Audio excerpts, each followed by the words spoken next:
Okay, so this is Marquis de Lafayette. Most people probably know him as he was made super famous from the Hamilton musical. As he should be, Lafayette is very instrumental in the American Revolutionary War. But I want to talk about France and their reason for joining, and then we'll talk about Spain and a popular Spaniard.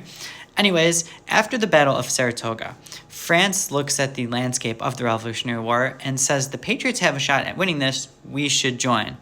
Now, France literally wants to join. Louis XVI is the king at the time for pretty much just revenge for Great Britain.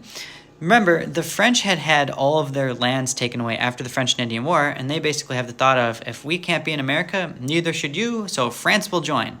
Ben Franklin is also championing a handful of different treaties that France will sign, which basically says, as long as the United States is fighting Great Britain, we will help to the fullest extent. So thank you, France.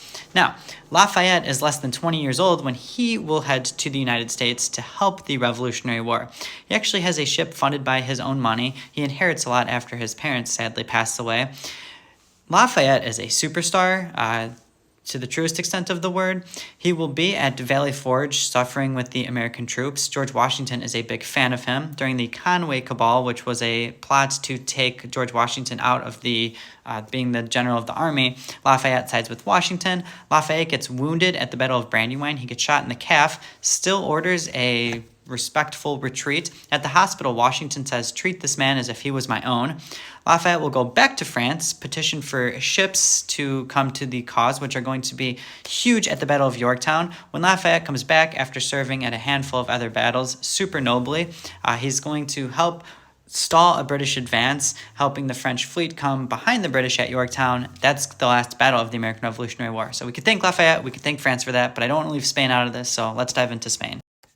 I should mention that Spain nor France were super whooped on the whole democracy thing. Remember, they both had kings at the time. France's aim was just revenge. Spain just wanted to conquer lost lands from the French and Indian War. They just wanted places, particularly Florida, back for them, so that was their goal. This is Bernardo de Galvez. He was the governor of Louisiana, which was in Spanish hands at the time. He's smuggling much needed supplies to the Americans during the early stages of the war.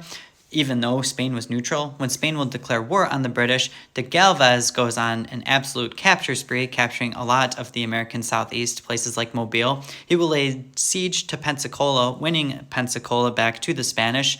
That's a big blow for the British, who can't send as many ships and people as they would like to in places like Yorktown.